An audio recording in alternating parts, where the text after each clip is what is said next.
అందరికీ నమస్కారం. నా పేరు రమ.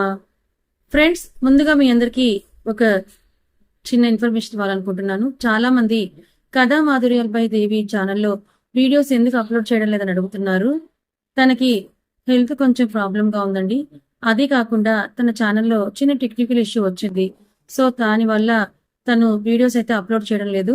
మానిటైజేషన్కి ఏ ప్రాబ్లం లేదండి. కాకపోతే తన ఛానల్కి వచ్చిన టెక్నికల్ ఇష్యూ వల్ల తను ఒక 10 to 15 డేస్ వరకు వీడియోస్ అప్లోడ్ చేయడం కుదరదు. అది కాకుండా తనకి ఇప్పుడున్న హెల్త్ ప్రాబ్లం వల్ల కూడా ఈ 10 to 15 డేస్ లో తను కొంచెం రెస్ట్ తీసుకొని ఆ తర్వాత ఆ ప్రాబ్లం సాల్వ్ అయ్యాక తను వీడియోస్ అప్లోడ్ చేస్తుంది. చాలా మంది అడుగుతున్నారు కాబట్టి ఈ విషయం చెప్తున్నాను, గమనించగలరు. మరి మన కథలోకి వెళ్ళిపోదామా? వరించిన బంధం 44వ భాగం. రచయిత నీలిమ గారు.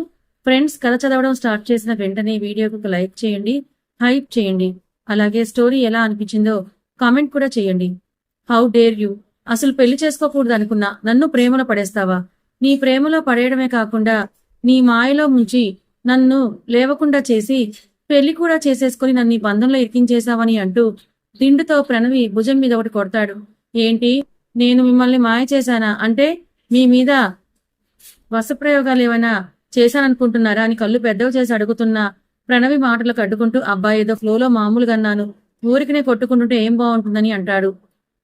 ఓహో, అయితే కంటిన్యూ అని కళ్ళు టపటపలాడిస్తూ నవ్వుతుంది. ఎంత మాయ చేశారు మీరు కూడా! నన్ను ఉద్యోగం అంటూ తిరుగుతున్న నా జీవితంలోకి మాయగాడిలా వచ్చి మోసం చేసి నా మనసుని దోచేశావు. ఇప్పుడు ఏకంగా నా తనువుని దోచేద్దామని సిద్ధమైపోయావు కదా! యు ఆర్ ఏ చీటర్ అని ప్రణవి కూడా ఏమాత్రం తగ్గకుండా అర్జున్ని తిండితో కొడుతుంది. అలా ఇద్దరు కూడా ఎవరికి ఎవరు తీసుకోకుండా ఒకరిని మించి మరొకరు మాటల తూటాలు విసురుకుంటూ లవ్ వార్ని సక్సెస్ఫుల్ గా సాగిస్తారు అరగంట పాటు. బాబోయ్, ఇక నా వల్ల కాదని బెడ్ మీద పడిపోతుంది ప్రణవి, కడుపు మీద చేయి వేసుకుని ఆయాసంతో రొప్పుతూ. ఏంటి, అప్పుడే అలసిపోయావా? ఇంకా చాలా పనుంది. ఏంటి, ఇంకేముంది? అసలు ప్రపంచంలో ఎక్కడ ఇలాంటి ఫస్ట్ నైట్ ఉండదు తెలుసా అని అంటుంది చిరుకోపంగా. ఆహా, డాక్టర్ ఫస్ట్ నైట్ అంటే ఆ మాత్రం ఉండాలి కదా. డాక్టర్ గా నా బాధ్యత ఏంటి? మీరు పడే ఇన్సెక్యూరిటీ ఫీల్ ని పోగొట్టడం. ఇప్పుడు చూసావా, నీ ఫేస్ లో ఫస్ట్ నైట్ జరగబోతుందనే టెన్షన్ గానీ సిగ్గు గానీ ఏమీ లేవు. అవి పోగొట్టడానికే కదా నేను ఇదంతా చేసిందని పాల గ్లాస్ తెచ్చి తన ముందు పెడతాడు, డౌన్ అయిన ఎనర్జీని పెంచడానికి. మీలో ఇలాంటి యాంగిల్ కూడా ఉందా బాబు? బాబు అని నవ్వుతూ అంటూ కొంచెం పాలు తాగి అర్జున్ నోటి దగ్గర పెడుతుంది. ఇంకా ముందు ముందు చాలా చూస్తావులే. మెయిన్ గా అయితే ఇప్పుడు ఈ నైట్ ఇంకొన్ని యాంగిల్స్ చూపిస్తాను చూడు అని అంటూ పెదవుల మీద అంటిన పాలను తుడిచే పనిలో పడతాడు. అలా పెదవులతో మొదలైన అదర సంతకం నుంచి మొదలై తనువంతా పరిచయం చేస్తూ ఎన్నో సంతకాలు, మరెన్నో తీపి గుర్తులిచ్చుకుంటూ వారిద్దరూ మరో లోకంలో విహరించడానికి సంసిద్ధమయ్యారు. ఒక డాక్టర్ గా పేషెంట్ ని ఎలా ట్రీట్ చేయాలో, ఎలా ట్రీట్ చేస్తే వాళ్ళు దారిలోకి వస్తారో బాగా తెలిసిన వాడు కాబట్టి అతనికి అనుకూలంగా తనకి తనదైన స్టైల్లో తీసుకొస్తూ శృంగార రసకేలి మొదలు పెడతాడు. డాక్టర్ వృత్తిలో ఉండి ఎవరి స్పందనలు ఎలా ఉంటాయో, ఎవరి గుండె ఎలా కొట్టుకుంటుందో తెలుసుకున్న అర్జున్ ఇప్పుడు ఆడవాళ్ళ తనువులో ఎన్ని నిధులు ఉన్నాయో వాటిని ఎలా కొల్లగొట్టాలో తెలుసుకునే పనిలో పడతాడు. ఎంత తెలుసుకున్నా ఇంకా ఏదో దాగున్నట్లు, ఇంకా ఎంతో లోతుగా తెలుసుకోవాలనే తాపత్రయం చుట్టుముట్టడం వల్ల అసలు అలుపనేది లేకుండా ప్రణవిని అలసిపోనివ్వకుండా చేసి రసరమ్య సరాగాలలో మునిగిపోతారు. స్నోలో టైం అనేది తెలియకుండా, అలుపు లేకుండా ఎంతసేపు ఒకరి వెనకాతల మరొకరు పరుగు పెట్టి ఆటలాడి నైట్ 8 అవుతుండగా రూమ్ కి చేరుకుంటారు.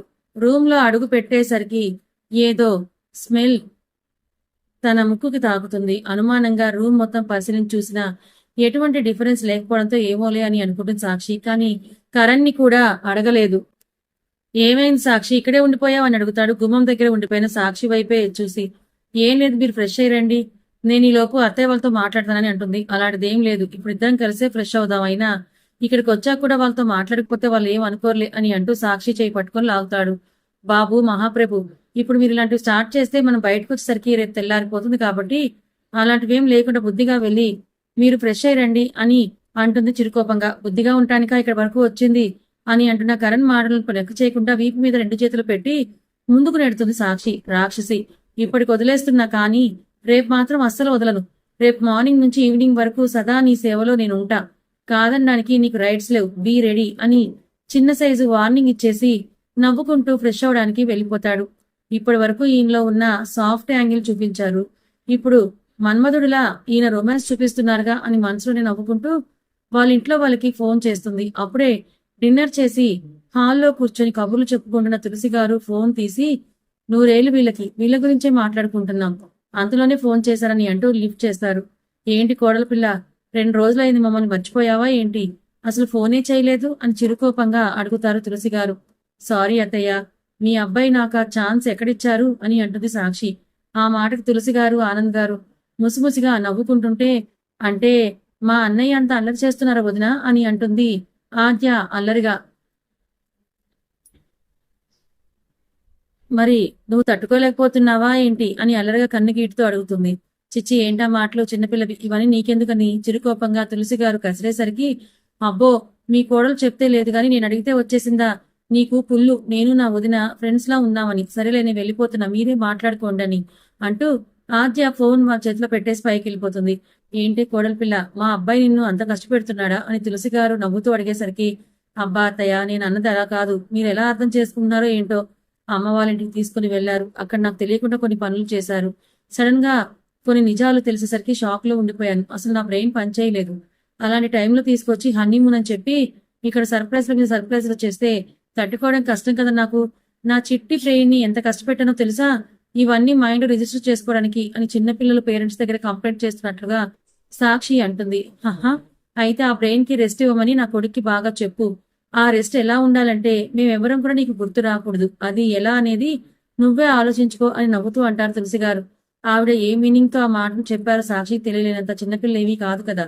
అబ్బా అత్తయ్య, అవన్నీ కాదు, మామయ్య ఎలా ఉన్నారు, ఏం చేస్తున్నారు అని అడుగుతుంది టాపిక్ ని డైవర్ట్ చేస్తూ. సరే కానీ ఇంతకీ మీ పుట్టింట్లో జరిగిన అంత ఆశ్చర్యకరమైన సన్నివేశాలు ఏంటో కాస్త సెలవిస్తారా కోడలు గారు అని అడుగుతారు తులసి గారు విషయాలు ఏమీ తెలియకపోవడంతో. అంటే ఈయన ఎవరికి చెప్పకుండానే అన్ని చేసేశారన్నమాట అని మనసులో అనుకుంటూ, అంటే మీకు కూడా చెప్పలేదు అత్తయ్య మీ అబ్బాయి అని అంటుంది.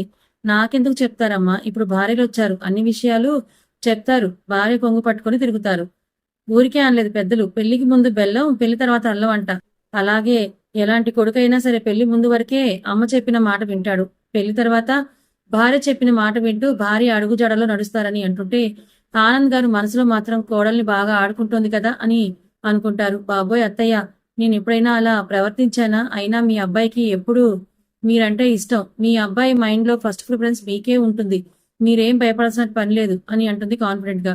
ఆహా అవునా, సరే అయితే ఇప్పుడు మీరిద్దరు కలిశారు కదా, ఇప్పటి నుంచి చూద్దాం ఎవరు ఎక్కువ ఇంపార్టెన్స్ అని ఛాలెంజ్ విసురుతూ, సరే సరే ఏదైనా తిన్నారా లేదా అని అంటారు తులసి గారు. ఇంకా లేదత్తయ్యా, ఇప్పటి వరకు మొత్తం చూసి వచ్చాము, ఇప్పుడు డిన్నర్ చేయడానికే బయటికి వెళ్తాం అని అంటూ ఇంకాసేపు అత్తాకోడలు ఇద్దరు మాట్లాడుకుంటుంటే మీ ఆడవాళ్ళ మాటలకి అదుపు అంతు లేకుండా పోతుంది. వాళ్ళేం నీ ఇంట్లో కూర్చోలేదు, చక్కగా సోది కబుర్లు పెట్టుకోవడానికి హనీమూన్ లో ఉన్నారు, నా కొడుక్కి డిస్టర్బెన్స్ అవుతుంది అని ఆయన అనేసరికి, అమ్మా మీ మామయ్య గారు తెగ చిరాకు పడిపోతున్నారు, ఉంటాను, తర్వాత మాట్లాడుకుందాంలే, బాగా ఎంజాయ్ చేయండి అని ఫోన్ కట్ చేయబోతుంటే, అత్తయ్య మామయ్య గారికి కూడా దేనికో టైం అవుతున్నట్టుంది, మీరు ఇవ్వాల్సిన డిన్నర్ ఇచ్చేయండి పాపం, అందుకే ఫోన్ డిస్టర్బెన్స్ గా ఉంటుంది అని నవ్వుతూ అంటూ ఫోన్ కట్ చేస్తుంది సాక్షి. అప్పటికే కరణ్ ఫ్రెష్ అయిపోయి రావడం వల్ల సాక్షి వెళ్లి ఫ్రెష్ అయి వస్తుంది. తను వచ్చేసరికి రూమ్ లో ఎక్కడా కూడా కరణ్ కనిపించకపోవడంతో చుట్టూ చూస్తుంది, కానీ ఎక్కడా అలికి లేదు. బెడ్ పైన ఒక డ్రెస్ ఒకటి పెట్టుంటుంది, అది కరణ్ పెట్టడం తెలుసు కాబట్టి డ్రెస్ వేర్ చేసి ఎక్కడున్నారని చూస్తుండగా బెడ్ పక్కన ఉన్న టేబుల్ మీద చిన్న స్లిప్ కనిపిస్తుంది. ఆ స్లిప్ లో ఉన్న చదివి నవ్వుకుంటూ బాల్కనీ డోర్ దగ్గరికి వెళ్లి మెస్మరైజ్ అయిపోతుంది. మొత్తం బాల్కనీ ఐరన్ రాడ్ కి ప్లాస్టిక్ మనీ ప్లాంట్ ఆకులు చక్కగా అల్లి డెకరేషన్ చేసి వాటిని చుట్టూ చిన్న చిన్న లైట్స్ డెకరేషన్స్ కూడా పెట్టి, ఆ లైట్స్ కూడా ఒక్కొక్క లైట్ ఒక్కొక్క కలర్ లో అన్ని కలర్స్ కళ్ళకి ఇంపుగా కనిపిస్తున్నాయి.